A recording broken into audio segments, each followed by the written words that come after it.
വെഞ്ഞാറമൂട്ടിലെ കൂട്ടക്കൊലപാതകത്തിൽ പ്രതി അഫാന്റെ കുറ്റസമ്മത മൊഴിയുടെ വളരെ പ്രധാനപ്പെട്ട വിശദാംശങ്ങളാണ് മാതൃഭൂമി ന്യൂസ് അല്പം മുമ്പ് പുറത്തുവിട്ടത്. അതിന്റെ വിശദാംശങ്ങളിലേക്ക് നമ്മൾ വീണ്ടും എത്തുകയാണ്. കൊലപാതകത്തിന് കാരണം സാമ്പത്തിക ബാധ്യതയാണ് എന്ന കാര്യം കൂടുതൽ ഉറപ്പിക്കുന്നു. അതുതന്നെയാണ് അഫാനും ഇപ്പോൾ പോലീസിനോട് പറഞ്ഞിരിക്കുന്നത്. കുടുംബം കൂട്ട ആത്മഹത്യക്ക് തീരുമാനിക്കുകയായിരുന്നു, എല്ലാവരും മരിച്ചില്ലെങ്കിലോ എന്ന ആശങ്കയിലാണ് കൊലപാതകം നടത്താൻ തീരുമാനിച്ചതെന്നും ഇയാൾ പോലീസിനോട് പറഞ്ഞിട്ടുണ്ട്. ആദ്യം ആക്രമിച്ചത് ഉമ്മയെന്നും പ്രതിയുടെ മൊഴിയിൽ പറയുന്നു. ആർ അനന്തകൃഷ്ണൻ വിവരങ്ങളുമായി.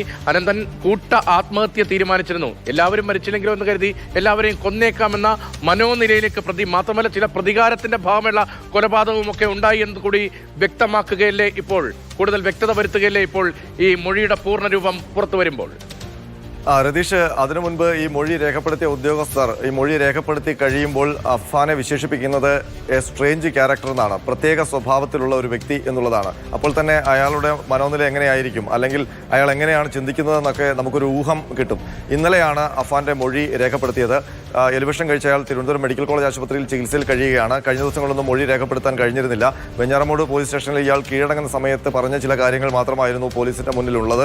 അത് ഏകദേശം ആ കാര്യങ്ങൾ തന്നെയാണ് ഇയാൾ രണ്ടാമത് ഔദ്യോഗികമായി മൊഴി രേഖപ്പെടുത്തുമ്പോഴും പറയുന്നത്. പക്ഷേ കൂടുതൽ വിവരങ്ങൾ പോലീസിന് ഇതുമായി ബന്ധപ്പെട്ട് ലഭിച്ചു. ഇന്നലെ ഈ മൊഴി രേഖപ്പെടുത്തി കഴിഞ്ഞപ്പോൾ ആ മൊഴി എടുപ്പ് രഹസ്യമായിട്ടാണ് പോലീസ് ചെയ്തത് നടപടികൾ. കാരണം ഈ മൊഴി കൃത്യമാണോ എന്നുള്ളൊരു വെരിഫിക്കേഷൻ്റെ ആവശ്യമുണ്ടായിരുന്നു. അതുമായി ബന്ധപ്പെട്ട പരിശോധനകൾ പോലീസ് പൂർത്തിയാക്കി. അയാൾ പറഞ്ഞ കാര്യങ്ങൾ ഏറെക്കുറെ ശരിയാണ് എന്നുള്ളൊരു നിഗമനത്തിലേക്കാണ് പോലീസ് എത്തിയിരിക്കുന്നത്. അതോടുകൂടി ഈ കൂട്ടക്കുരുതിയുടെ മോട്ടീവ് എന്താണ് എന്നുള്ളത് പോലീസിന് ഏകദേശം ബോധ്യപ്പെടുകയാണ്. അത് മറ്റൊന്നുമല്ല, കുടുംബത്തിൻ്റെ കടുത്ത സാമ്പത്തിക ബാധ്യത തന്നെയാണ്. അഫാൻ പറയുന്നത് ഉമ്മയും അയാളും അനിയനും കഴിയുന്ന കുടുംബത്തിൽ വാപ്പ കടബാധ്യതയാണ്, വിദേശത്താണ്. അപ്പോൾ ഇവർ നാട്ടിൽ കടം വാങ്ങിച്ചത് ഏതാണ്ട് 75 ലക്ഷം രൂപയാണ്. 12 പേരിൽ നിന്ന് പലവട്ടമായിട്ട് വാങ്ങിച്ച 75 ലക്ഷം രൂപയുടെ ബാധ്യതയാണ് നാട്ടിൽ ഈ കുടുംബത്തിനുള്ളത്. അത് ഇവരുടെ ഒരു രീതി, കടം വാങ്ങിക്കുകയും വേറൊരാളുടെ നിന്ന് കടം വാങ്ങിച്ച് അത് കൊടുക്കുകയും അങ്ങനെ റോളിംഗ് ഒരു രീതിയായിരുന്നു. പക്ഷേ അത് ഏതൊക്കെയോ ഘട്ടത്തിൽ അത് അങ്ങനെ റോൾ ചെയ്യുന്ന പരിപാടിയൊക്കെ മുടങ്ങി. അത് വലിയ ബാധ്യതയായി. 65 ലക്ഷം രൂപ ബാധ്യതയുണ്ടായി. അപ്പോൾ കടം നൽകിയവർ പലരും പണം തിരിച്ചു ചോദിച്ചു. മറ്റ് ഭാഗങ്ങളിൽ നിന്നും സഹായം ലഭിച്ചതുമില്ല. ആ ഒരു ഘട്ടത്തിൽ ഈ 3 പേരും, ഈ 3 കുടുംബാംഗങ്ങളും, ഉമ്മയും 2 മക്കളും കൂട്ട ആത്മഹത്യ ചെയ്യാൻ ഒരു തീരുമാനത്തിലേക്ക് എത്തുകയായിരുന്നു. അപ്പോൾ അങ്ങനെ ഒരു കൂട്ടാത്മഹത്യ ചെയ്താൽ എല്ലാവരും മരിച്ചില്ലെങ്കിലോ എന്നുള്ളൊരു ആശങ്ക അഫാൻ ഉണ്ടായി എന്നാണ് ഈ മൊഴിയിൽ പറയുന്നത്. അതോടെയാണ് ഇയാൾ സ്വയം ഇവരെയെല്ലാം കൊല്ലാൻ തീരുമാനമെടുത്തത്. അപ്പോൾ ഉമ്മയെയും അനിയനെയും കൊന്ന് ജീവനെടുക്കുക എന്നുള്ളതായിരുന്നു ഇയാളുടെ മനസ്സിലുണ്ടായിരുന്നത് എന്നാണ് അയാൾ പറയുന്നത്. പിന്നീട് ഇയാൾ മറ്റുള്ളവരെ കൂടി കൊലപ്പെടുത്താൻ തീരുമാനിച്ചിരിക്കുകയായിരുന്നു. അപ്പോൾ അന്വേഷണത്തിന്റെ ആദ്യഘട്ടങ്ങളിൽ തന്നെ അനന്തനടക്കം റിപ്പോർട്ട് ചെയ്തതുപോലെ ഇതിൽ വലിയ പകയുടെ എലമെന്റ് കൂടിയുണ്ട്. ഇപ്പോൾ ആത്മഹത്യ എന്ന പുതിയ വിവരം വരുന്നു. അതിനൊപ്പം തന്നെ ഈ പകയുടെ കാര്യം കൂടുതൽ സ്ഥിരീകരിക്കുന്നുണ്ടല്ലേ ഇയാൾ പോലീസിനോട്? തീർച്ചയായിട്ടും സാമ്പത്തിക ബാധ്യതയിൽ ഒരു കുടുംബം ജീവനെടുക്കാൻ ശ്രമിക്കുന്നു എന്നതിനപ്പുറം മറ്റ് ചില കുടുംബങ്ങളെ കൂടി ഇത് ബാധിക്കുന്നു. അത് പക കൊണ്ടാണ് എന്നാണ് അഫാൻ പറയുന്നത്. ഈ ഉപ്പയുടെ സഹോദരനെയും അയാളുടെ ഭാര്യയെയും ഉപ്പയുടെ ഉമ്മയെയും കൊലപ്പെടുത്താനുള്ള കാരണം ഇവർ നിരന്തരം ഈ കുടുംബത്തെ, അഫാന്റെ കുടുംബത്തെ ശകാരിച്ചിരുന്നു എന്നുള്ളതാണ്. ഈ കടബാധ്യത വരുത്തി വെക്കുന്നതിനും അനാവശ്യമായി പണം ചെലവഴിക്കുന്നതിനും പലരിൽ നിന്ന് കടം വാങ്ങുന്നതിനും ഒക്കെ സഹായിക്കുന്നതിന് പകരം ശകാരമായിരുന്നു അവരുടെ ഭാഗത്തു നിന്നുണ്ടായിരുന്നതെന്നാണ് അഫാൻ പറയുന്നത്. അതാണ് അവരോടുള്ള ദേഷ്യം. അങ്ങനെയാണ് അവരെ കൊല്ലാൻ തീരുമാനിക്കുന്നത്. പിന്നീട് ഇയാളുടെ കൂട്ടുകാരി ഫർസാനയെ കൊലപ്പെടുത്താൻ തീരുമാനിക്കുന്നത്. ഇയാളും കൂടി മരിച്ചു കഴിഞ്ഞാൽ അവളെ ഒറ്റയ്ക്കാകും എന്നൊക്കെയുള്ളൊരു സ്വാഭാവികമായും ഒരു പ്രണയിനിയോട് തോന്നുന്ന വികാരം, അതിൻ്റെ പുറത്താണ് ആ കുട്ടിയെ കൂടി ഈ കുരുതി കൊടുക്കാൻ അയാൾ തീരുമാനിക്കുന്നത്. ഇനി ഈ കൊലപാതക ദിവസം അഫാൻ എന്തൊക്കെയാണ് ചെയ്തത്, അതിനുള്ള തയ്യാറെടുപ്പുകൾ എങ്ങനെയായിരുന്നു എന്നുള്ളതാണ്. അതിൽ ഏറ്റവും പ്രധാനപ്പെട്ട കാര്യം, അഫാൻ ആദ്യം ആക്രമിച്ചത് ഉമ്മയെയാണ് എന്നുള്ളതാണ്. ഏതാണ്ട് 11 മണിയോടെ, രാവിലെ 11 മണിയോടെ ഉമ്മയെ കഴുത്തിൽ ഷോൾ മുറുക്കി കൊലപ്പെടുത്താനാണ് ശ്രമിച്ചത്. ഉമ്മ ബോധരഹിതയായതോടെ മരിച്ചെന്ന് കരുതി ഇയാൾ മുറിയിൽ പൂട്ടിയിടുകയായിരുന്നു. അതിനുശേഷമാണ് ഇയാൾ പുറത്തേക്ക് പോകുന്നത്. വെഞ്ഞാറമൂട്ടിലെത്തി അവിടുത്തെ ഒരു ധനകാര്യ സ്ഥാപനത്തിൽ നിന്ന് 1400 രൂപ കടമായിട്ട് വാങ്ങിച്ചു, അഡ്വാൻസ് ആയിട്ട് വാങ്ങിച്ചു. ആ പണം കൊണ്ടാണ് ഇയാൾ ഹാമറും എലിവിഷവും ഒരു ബാഗും വാങ്ങിക്കുന്നത്. അതിനുശേഷം വീട്ടിലെത്തുമ്പോൾ ഉമ്മയ്ക്ക് ജീവനുണ്ടെന്ന് മനസ്സിലാക്കുന്നു. തലയ്ക്ക് ചുറ്റികൊണ്ട് അടിക്കുന്നു. എന്നിട്ട് ഇയാൾ നേരെ ഉമ്മുമ്മയുടെ വീട്ടിലേക്കാണ് പോകുന്നത്. അവിടെ അവരെ കൊലപ്പെടുത്തിയ ശേഷം ആ മാല കൈക്കലാക്കുന്നു. ആ മാലയുമായി വെഞ്ഞാറമൂടെത്തി ധനകാര്യ സ്ഥാപനത്തിൽ, നേരത്തെ പണം വാങ്ങിച്ച ധനകാര്യ സ്ഥാപനത്തിൽ കൊണ്ടുകൊടുത്ത് ഏതാണ്ട് 64,500 രൂപയാണ് വാങ്ങിക്കുന്നത്. അതിൽ നിന്ന് വിചിത്രമായൊരു സ്വഭാവം അവിടെ പ്രകടിപ്പിക്കുന്നുണ്ട്. അതിൽ നിന്ന് 40,000 രൂപ കടം വാങ്ങിക്കാനുള്ള ഒരു വ്യക്തിക്ക് കൈമാറി എന്നുള്ളതാണ് പോലീസ് ഇപ്പോൾ ഇയാളുടെ മൊഴിയിൽ നിന്ന് മനസ്സിലാക്കുന്നത്. അതിനുശേഷം ഇയാൾ ലത്തീഫിനെയും ഭാര്യയും കൊലപ്പെടുത്തുന്നു.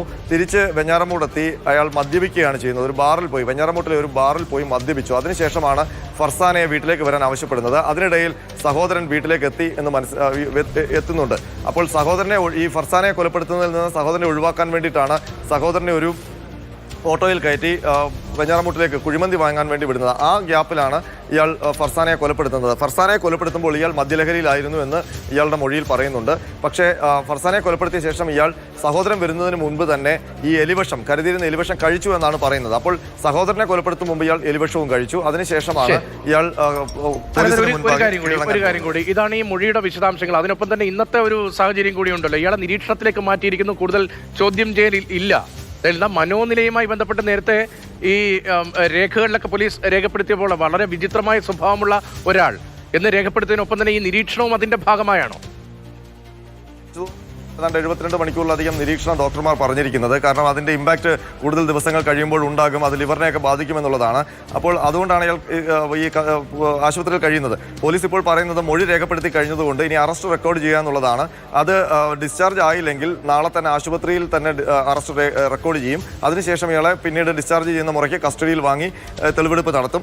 നിലവിൽ ഈ കൊലപാതകത്തിന് ഒറ്റ ആയുധം മാത്രമേ ഉപയോഗിച്ചിട്ടുള്ളൂ, അത് ഈ ഹാമറാണ്. അത് വീട്ടിൽ നിന്ന് കണ്ടെടുത്തിട്ടുണ്ട്. എലിവിഷത്തിൻ്റെ കുപ്പിയും കണ്ടെടുത്തിട്ടുണ്ട്. മറ്റ് റിക്കവറികളെല്ലാം പോലീസ് കൃത്യമായി നടത്തിയിട്ടുണ്ട്. ഡിജിറ്റൽ എവിഡൻസുകൾ പോലീസ് ശേഖരിച്ചിട്ടുണ്ട്. ഈ കടബാധ്യത ഉണ്ട് എന്ന് വ്യക്തമാക്കുന്ന ചില മൊഴികളും പോലീസിന് ലഭിച്ചിട്ടുണ്ട്. അതുമായി ബന്ധപ്പെട്ട് കൂടുതൽ അന്വേഷണത്തിലാണ്. പിന്നീട് ഇനിയിപ്പോൾ ഇയാളെ അറസ്റ്റ് ചെയ്യാനുള്ള നടപടി മാത്രമാണ് ഇപ്പോൾ പോലീസിന് മുന്നിലുള്ളത്.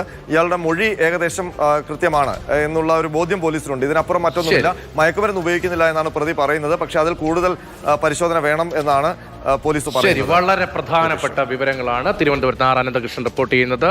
അഫാന്റെ മൊഴിയുടെ പൂർണ്ണ വിവരങ്ങൾ, എന്തുകൊണ്ട് കൊലപാതകം, എങ്ങനെയാണ് അത് ആസൂത്രണം ചെയ്തത്, എന്തൊക്കെ ഘടകങ്ങൾ ആ കൊലപാതകത്തിലേക്ക് നയിച്ചു തുടങ്ങിയ കാര്യങ്ങളിൽ പോലീസിന് കുറെ കൂടി വ്യക്തത വന്നിരിക്കുന്നു. പ്രതിയുടെ മൊഴിയും അവിടുത്തെ സാഹചര്യങ്ങൾ കൂടി ക്രോസ് മാച്ച് ചെയ്തുകൊണ്ട് ഇപ്പോൾ നിഗമനത്തിലേക്ക് സാമ്പത്തിക പ്രശ്നങ്ങൾ തന്നെയാണ് ഈ കൊലപാതകങ്ങളിലേക്ക് നയിച്ചത്. അതിനൊപ്പം പകയും ഉണ്ട് എന്നത് വ്യക്തമാകുകയാണ് പോലീസിന്. അക്കാര്യങ്ങൾ രേഖപ്പെടുത്തിയിരിക്കുന്നു. മൊഴിയുടെ വിശദാംശങ്ങളാണ് ആർ അനന്തകൃഷ്ണൻ തിരുവനന്തപുരത്ത് നൽകിയത്.